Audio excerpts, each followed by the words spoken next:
So hello guys, welcome to my YouTube channel. आज की कहानी का नाम है the shade of the moon और कहानी की शुरुआत होती है सन 2014 से, जहां पर हमें पूरे यूएसए को जलता हुआ दिखाया जाता है। दरअसल ये वो वक्त है जहां पर पूरी दुनिया में सिविल वॉर चल रहा है, सब एक दूसरे के खिलाफ लड़ रहे हैं। और यहाँ से कहानी जाती है फ्लैशबैक में, यानी सन 1988 में। यहाँ हमें थॉमस नाम के डिटेक्टिव को दिखाया जाता है, जो अपने साथी डिटेक्टिव के साथ एक एक्सीडेंट की जगह पर पहुंचता है, जहां पर ड्राइवर की मृत्यु हो गई होती है। लेकिन जब वो उस लेडी ड्राइवर की नेक को चेक करता है तो वहां पर 3 छेद होते हैं। और आज इसी तरह से 2 और लोगों की इसी शहर में मृत्यु हुई है और उनकी गर्दन पर भी 3 छेद थे। अब थॉमस अपने साथी के साथ फोरेंसिक लैब में जाता है, जहाँ पर डॉक्टर उसे बताते हैं कि इन तीनों को एक ही तरीके से मारा गया है। इन तीनों की गर्दन पर जो 3 छेद है वही इनकी मृत्यु का कारण।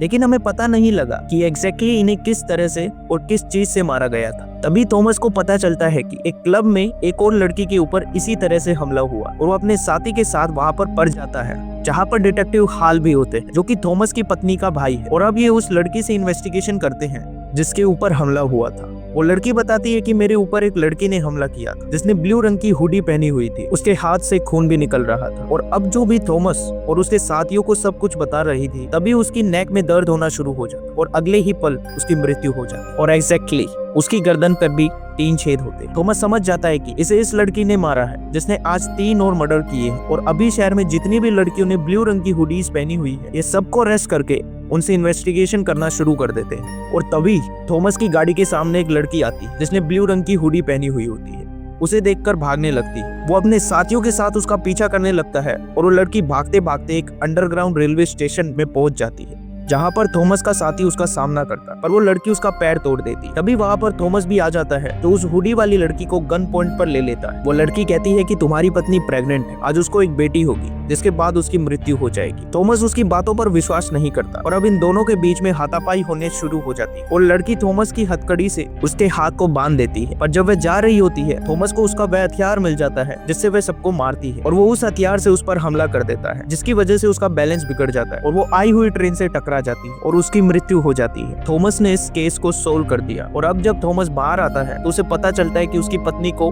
हॉस्पिटलाइज किया गया है, क्योंकि उसकी पत्नी की आज डिलीवरी डेट है। और जब थॉमस हॉस्पिटल पहुंचता है, उसे बताया जाता है कि उसकी एक बेटी हुई, जैसा कि उस हुडी वाली लड़की ने कहा था। पर थॉमस इस बात पर ज्यादा ध्यान नहीं देता, उसे लगता है कि ये सिर्फ एक इत्तेफाक है। तभी यहाँ पर एक पुलिस ऑफिसर आता है और थॉमस को बताता है कि उस हुडी वाली लड़की जिसकी मृत्यु हो चुकी है, उसके हाथ के अंदर एक गोली मिली थी, यानी कि किसी ने उसे गोली मारी।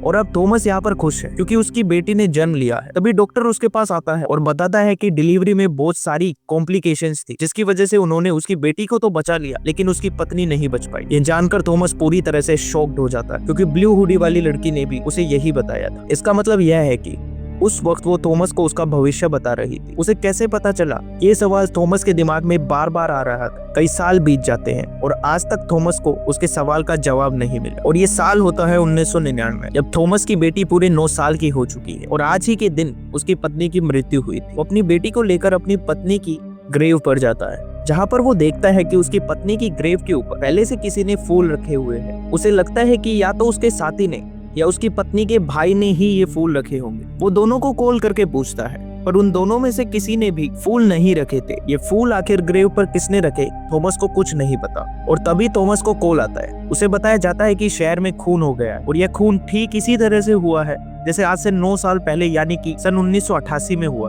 अब थॉमस यहाँ पर सीसीटीवी कैमरे की रिकॉर्ड फुटेज को चेक करता है, जिसमें वो एक नीले रंग की हुडी वाली लड़की को देखता है, जो हूबहू उस लड़की की तरह दिख रही थी जिसकी मृत्यु ट्रेन से टकराकर हुई थी। हालांकि सबको लगता है कि उस लड़की ने जो मर्डर किया है वो जानबूझकर ब्लू रंग की हुडी पहनी है, ताकि वो डिटेक्टिव को गुमराह कर सके। और यहाँ पर थॉमस को शक हो जाता है, इसलिए वो 9 साल पुराने केस की फाइल को ही दोबारा से चेक करता है, जिसमें उस लड़की के सामान के साथ उसे एक की भी मिलती है। उस की इन्वेस्टिगेशन करने के लिए वो अपने साथी ऑफिसर को दे देता है। अभी थॉमस को पता चला है कि एयरपोर्ट पर एक और लड़की का मर्डर हो चुका है। और जब वो अपने साथी के साथ वहाँ पर पहुँचता है तो उसे लड़की की नेक पर वही 3 निशान दिखते हैं, जो आज से 9 साल पहले लोगों की नेक पर दिखते थे। वो समझ जाता है कि जो भी मर्डरर है इस तरह से कत्ल कर रहा है वो कोई और नहीं बल्कि वो 9 साल पुराना कातिल है। थॉमस यहाँ पर ऑब्जर्व करता है कि जिस लड़की का खून हुआ है उसके पास एक राइटर की किताब है और अब तक जितने भी लोगों के खून हुए हैं सबके पास इसी राइटर की यह किताब थी। थॉमस के दिमाग में बहुत सारे सवाल हैं जिनके जवाब उसके पास नहीं।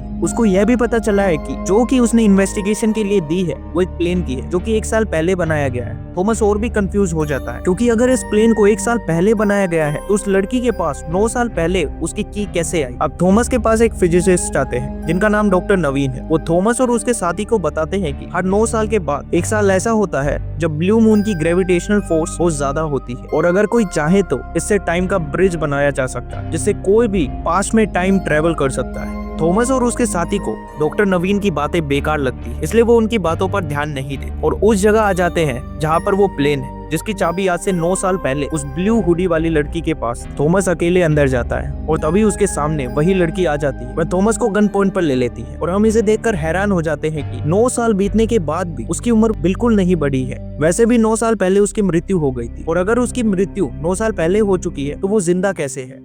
अब वो थॉमस को गन पॉइंट पे लेकर कुछ बताने वाली होती है कि तभी थॉमस का साथी बाहर से अंदर आ जाता है। वो लड़की गलती से उसे मार देती है। अब यहाँ पर और भी सिक्योरिटी आने लगती है इसलिए वो लड़की जबरदस्ती थॉमस को अपने साथ प्लेन में बैठने के लिए कहती है और वहां से टेक ऑफ कर देती है और रास्ते में थॉमस को बताती है कि मैं बार बार टाइम ट्रेवल करके पास्ट में आती हूँ ताकि भविष्य की दुनिया को पूरी तरह से सुरक्षित कर सकूं। अगर मैंने ऐसा नहीं किया तो भविष्य की दुनिया पूरी तरह से बदल जाएगी। ब्लू मून की रात को मैं टाइम ट्रेवल कर सकती हूँ। ये वही थ्योरी होती है जो कुछ देर पहले डॉक्टर नवीन ने उसे बताई थी और इसके बाद वो लड़की थॉमस को प्लेन से नीचे पानी में धक्का दे देती है। थॉमस को किसी तरह से पानी से बाहर निकाला जाता है और अगली सुबह पुलिस को उस प्लेन के परखच्चे मिलते हैं यानी कि प्लेन क्रैश हो चुका है और उस लड़की का भी कोई नामो निशान नहीं होता। थॉमस सबको बताता है कि वो लड़की टाइम ट्रेवल करके पास्ट में आई थी लेकिन उसकी बात पर कोई भी विश्वास नहीं कर। और अब साल आता है 2006 का यानी 9 साल और बीत चुके हैं। इस बीच थॉमस की जिंदगी में बहुत कुछ बदल चुका है। उसने डिटेक्टिव की नौकरी छोड़ दी है। हर दिन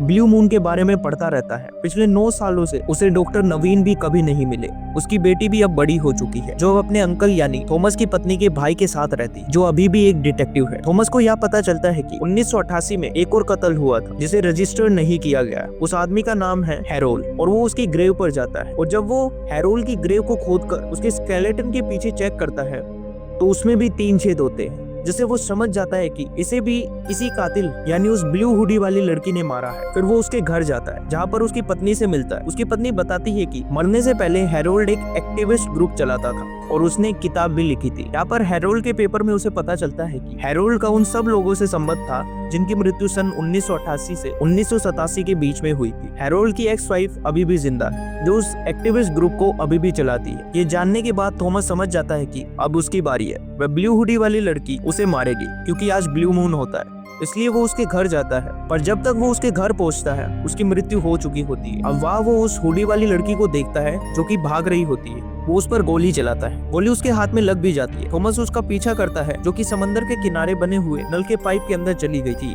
थॉमस भी उसके अंदर जाता है और देखता है कि उसके सामने टाइम मशीन है। उस टाइम मशीन के अंदर वो ब्लू हुडी वाली लड़की है और तभी एक तेज रोशनी होती है और वह मशीन के साथ उस जगह से गायब हो जाती है। दरअसल वो उस साल यानी 2006 से टाइम में उल्टा ट्रेवल कर रही होती है जिसके बाद 1988 में पहुंचेगी जहाँ पर थॉमस की वजह से उसकी मृत्यु हो जाती है। और इसका सबूत यह होता है कि जब उसकी मृत्यु हुई थी उसके हाथ में एक गोली मिली थी और ये वही गोली होती है जो सन 2006 में थॉमस ने उसे मारी थी। अब थॉमस को सब कुछ समझ आ चुका है। यहाँ पर पुलिस भी आ जाती है। हालांकि थॉमस उन्हें सब कुछ बताता है लेकिन थॉमस की बातों पर कोई भी विश्वास नहीं करता। सबको लगता है कि उस एक्टिविस्ट को थॉमस ने ही मारा इसलिए उसे गिरफ्तार कर लिया जाता है। दूर पहाड़ी के ऊपर से हमें डॉक्टर नवीन को दिखाया जाता है जो सबको देख रहे होते हैं। और अब 9 साल बीत जाते हैं और सन 2015 आता है। थॉमस आज भी उस केस की मिस्ट्री को सोल्व करना चाहता है इसलिए वो उसी पाइप के बाहर आता है जहाँ पर उसने आखिरी बार उस लड़की को अंदर जाते हुए देखा था, जहाँ पर उस लड़की ने टाइम ट्रेवल करा था। और आज 9 साल के बाद ब्लू मून की रात है और उसको पता है कि वो हुडी वाली लड़की एक बार फिर से आएगी। हालांकि आज उसकी बेटी की डिलीवरी भी होती लेकिन वो हॉस्पिटल नहीं जाता क्योंकि वो उस लड़की को पकड़ना चाहता है। और होता भी ऐसा ही है। कुछ देर के बाद उस नल के पाइप से वो लड़की निकलती है। थॉमस उसे गन पॉइंट कर लेता और पूछता है कि तुम कौन हो। वो बताती है कि मेरा नाम ट्रे है और मैं आपकी ग्रैंड डॉटर हूँ। मैं टाइम ट्रेवल कर रही हूँ क्योंकि तुमने मुझे ऐसा करने के लिए कहा था। मैंने साल 2014 से अपनी जर्नी शुरू की है। साल 2024 में दुनिया जल रही है, वर्ल्ड वॉर शुरू हो चुका है और ऐसा हेरल्ड की किताब से हुआ क्योंकि सन 1988 में जो किताब उस लिखी थी उससे लोगों के दिमाग पर बहुत गहरा असर हुआ। लोग देशभक्ति के चलते हुए एक दूसरे से लड़ने लगे और जल्दी सिविल वॉर शुरू हो गई, जिसके बाद वर्ल्ड वॉर शुरू हो गया। वर्ल्ड को बचाने के लिए डॉक्टर नवीन ने एक टाइम ट्रेवलिंग मशीन बनाई, जिस मशीन से हर 9 साल यानी कि ब्लू मून वाले दिन ही ट्रेवल किया जा सकता। मैं इससे ट्रेवल कर रही हूँ कि उन सब लोगों को मार सकूं जिनकी वजह से वर्ल्ड वॉर शुरू हुआ और भविष्य में आने वाली बर्बादी को रोक सकूं। थॉमस देखता है कि रे के हाथ में गोली का निशान नहीं है। इसका मतलब यह है कि यहाँ पर अपने टारगेट को खत्म करने के वो सन 2015 में जाएगी, जहाँ पर थॉमस ने उसके हाथ में गोली मारी थी। वो सन 2015 से सन 2006 में और उसके बाद 1987 में और आखिरी में 1988 में, जहाँ पर थॉमस की वजह से उसकी मृत्यु हो जाएगी। वो थॉमस को अपना ब्रेसलेट भी दिखाती है जो कि थॉमस ने कभी अपनी पत्नी को दिया था और उसकी पत्नी ने अपनी बेटी को और शायद थॉमस की बेटी ने अपनी बेटी को।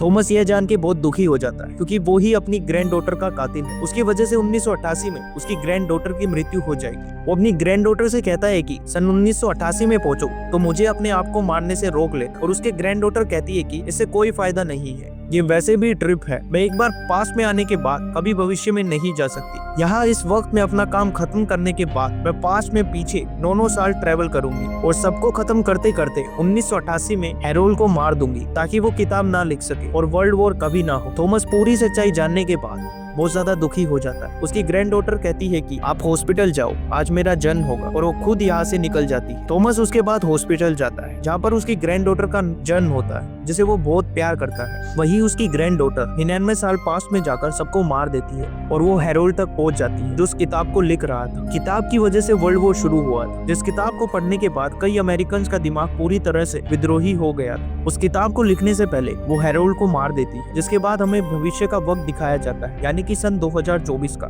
जहाँ पर तबाही रिवर्स होना शुरू हो जाती है और जल्द ही सब कुछ ठीक हो जाता है। यानी कि इस वक्त में वर्ल्ड वॉर हुई ही नहीं, क्योंकि पास में जाकर थॉमस की ग्रैंड डॉटर ने उन सब लोगों को मार दिया होता है जिनकी वजह से वर्ल्ड वॉर हुआ था, और थॉमस की ग्रैंड डॉटर कभी भी अपने वक्त में वापस नहीं आई। साथ ही डॉक्टर नवीन ने जिस टाइम मशीन को बनाया था उसमें ऐसा कोई भी सिस्टम नहीं था जिससे पास में फ्यूचर में ट्रेवल किया जा सके, और उसने अपना काम पूरा कर लिया, जिससे दुनिया की तबाही को उसने रोक लिया। और इसी के साथ ये बेहतरीन फिल्म यहाँ पर एंड हो जाती है। So make sure you subscribe my YouTube channel और मिलते हैं अगली वीडियो में। तब तक के लिए बाय बाय।